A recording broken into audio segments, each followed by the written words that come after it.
The trap of emotional attachment. Why we stay too long. There's a quiet moment before the breaking point where you know it's time to leave, but something keeps you planted. Maybe it's guilt. Maybe it's the fantasy of what it could have been. Or maybe it's the illusion that enduring more pain somehow makes you more noble.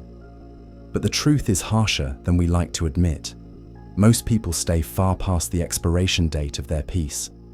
They remain in toxic relationships, degrading environments, and soul-suffocating habits because the discomfort of leaving feels more terrifying than the suffering of staying. And this fear of detachment, is precisely what makes a man weak. The Stoics warned us of this trap. Epictetus said, "Freedom is the only worthy goal in life. It is won by disregarding things that lie beyond our control." Yet most men today are enslaved not by chains, but by their own refusal to walk away. We tell ourselves stories to justify the stagnation. She'll change. This is just a phase. I've already invested too much time. But none of those are reasons. They're rationalizations. Emotional attachment is a drug. And when you're addicted, your logic bends to serve your craving. Pain becomes mistaken for purpose. Chaos feels like connection. And you convince yourself that your suffering is somehow proof that you care. But caring isn't supposed to cost you your sanity. A man who truly values his soul must learn to disconnect, not from love, but from illusion. The Stoics practiced this ruthlessly. They trained themselves to desire only what was in their control. And if peace, purpose, and power could no longer be found in a place or a person, they would detach. Not with bitterness, not with drama, but with calm and certainty. Because to stay where you no longer belong is to betray the very logos that defines you. The real tragedy isn't heartbreak or loss. The real tragedy is wasting years in situations you knew were killing you, hoping they'd come back to life. There's a concept in Stoicism called apatheia, a state of inner invincibility, not because you don't feel, but because you don't obey your feelings. You observe them, you study them, you let them inform, but never decide. This is where most men fall short. They let emotion cloud exit strategy. They wait for the perfect moment to leave, the clean break, the mutual understanding, the storybook ending that never arrives. But the Stoic knows, clarity isn't found in comfort, it's born in conflict. And often, the clearest sign that it's time to leave is the fact that it hurts to even consider it. There's a strange phenomenon in pain. It distorts time. You convince yourself that enduring more is a form of strength. But true strength is in knowing when to walk away before the damage becomes irreversible. There are things you can rebuild: peace, health, discipline. But wasted years, those don't come back. And if you're honest with yourself, you already know what's decaying in your life. You've already heard the whisper, maybe even the scream, that it's time to go. But the longer you wait, the more it will cost you, not just in time, but in confidence, clarity, and momentum. The Stoic is not heartless. He feels pain deeply, but he does not stay in it longer than necessary. He uses it as information, not identity.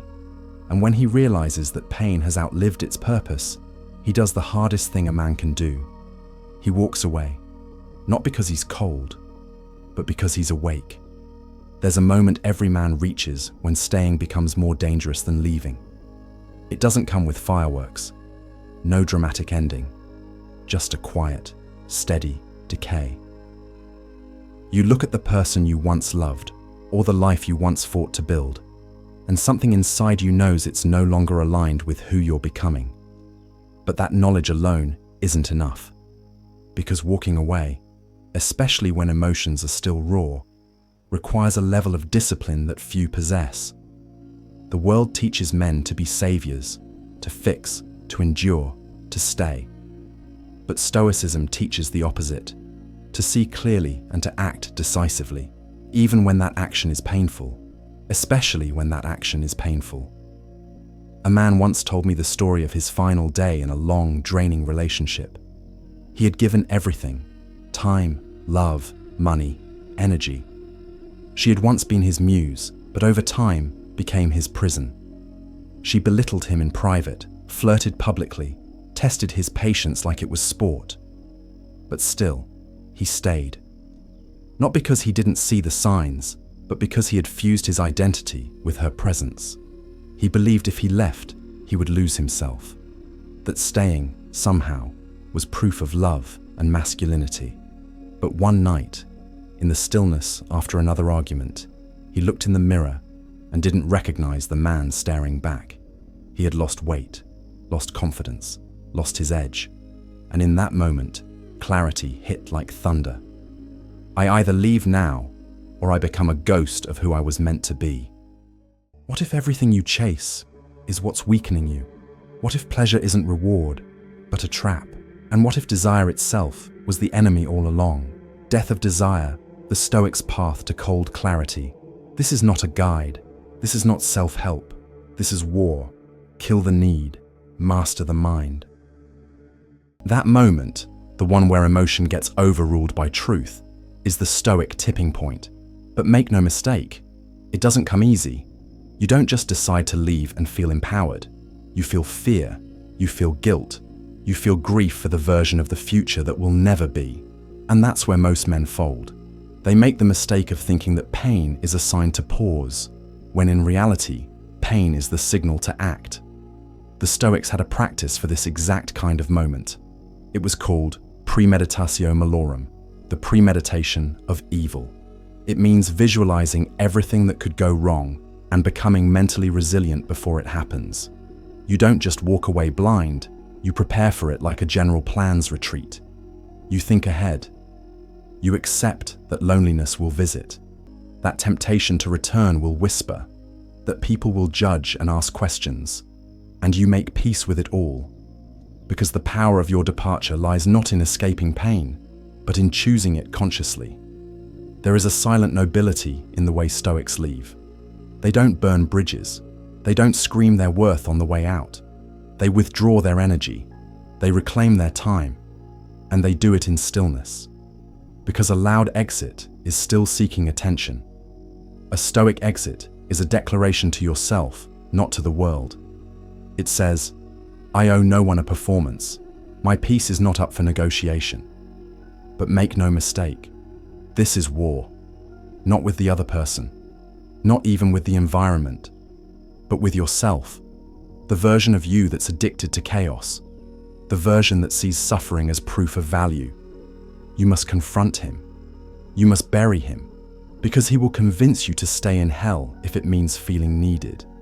And that's the trick of emotional entanglement. It convinces you that your worth is tied to how much you can endure.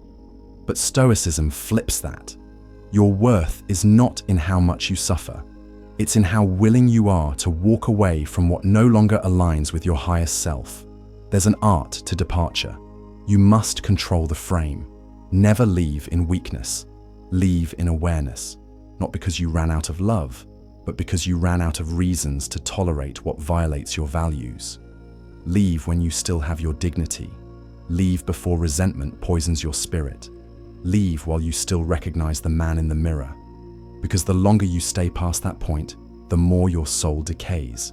And eventually, you'll convince yourself that this is all you're worth. And once you believe that, you're no longer free. You're in a cage of your own construction. A Stoic never lets his mission be delayed by emotional confusion. He trains for moments like this. He doesn't need closure. He doesn't need applause. He doesn't even need to be understood.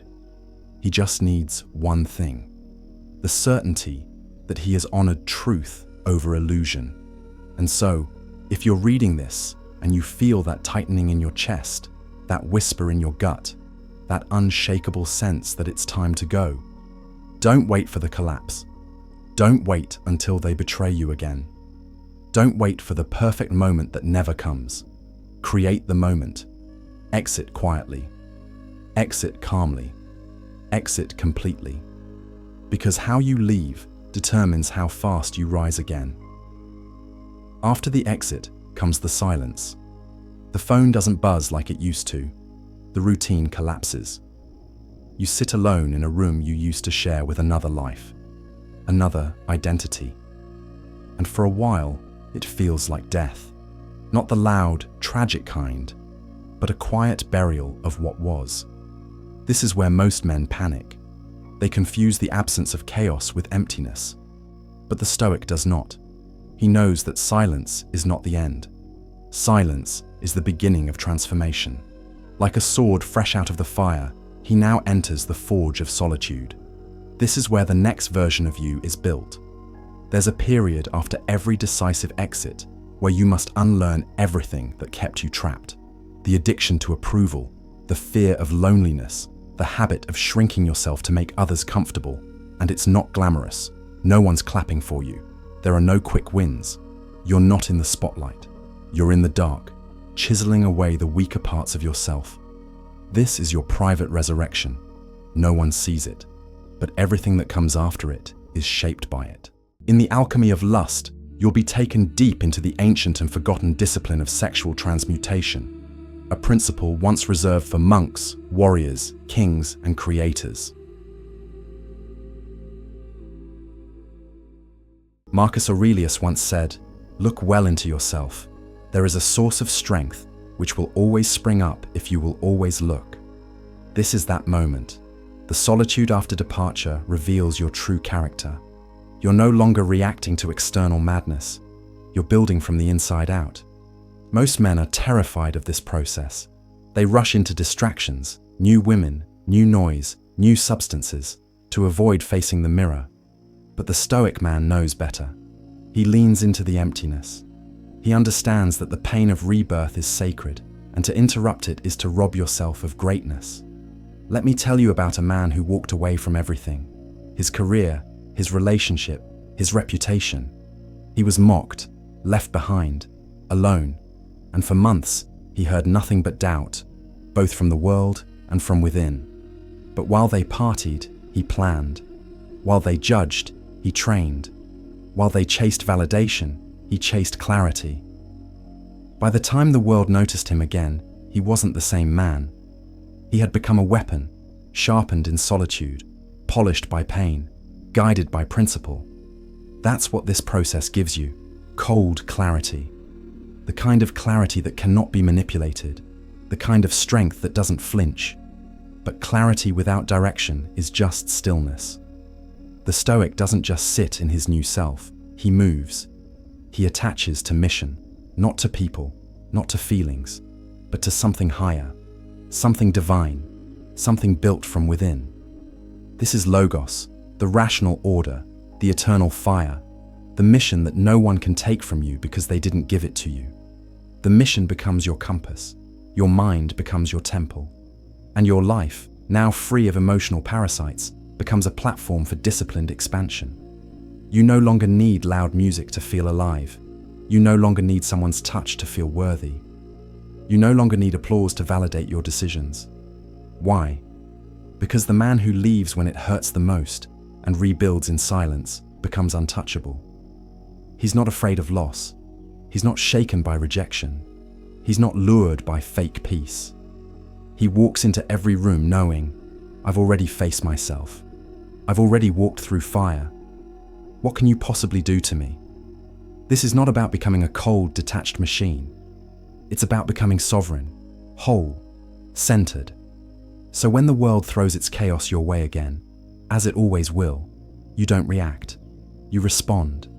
You no longer fight battles that aren't worthy of you. You no longer cling to what dishonors your purpose. You no longer beg to be loved. You radiate value. And only those who recognize it are allowed to stay. Your exit was not the end. It was the purge. It was the divine interruption that cleared the space for who you were always meant to be. But here's the final truth. Very few men ever make it through this process.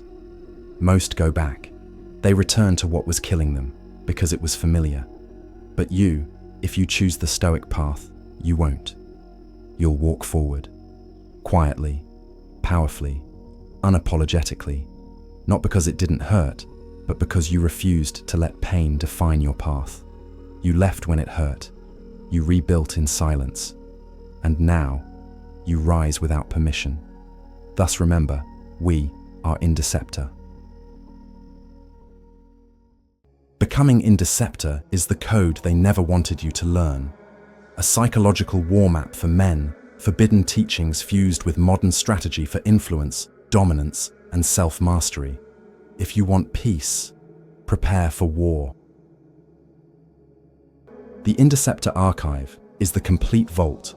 Every lesson, every revelation, every psychological blueprint I've ever recorded, handcrafted to help you break chains, build discipline, and become undefeatable in a world built to deceive men. No ads, no algorithms, no distractions.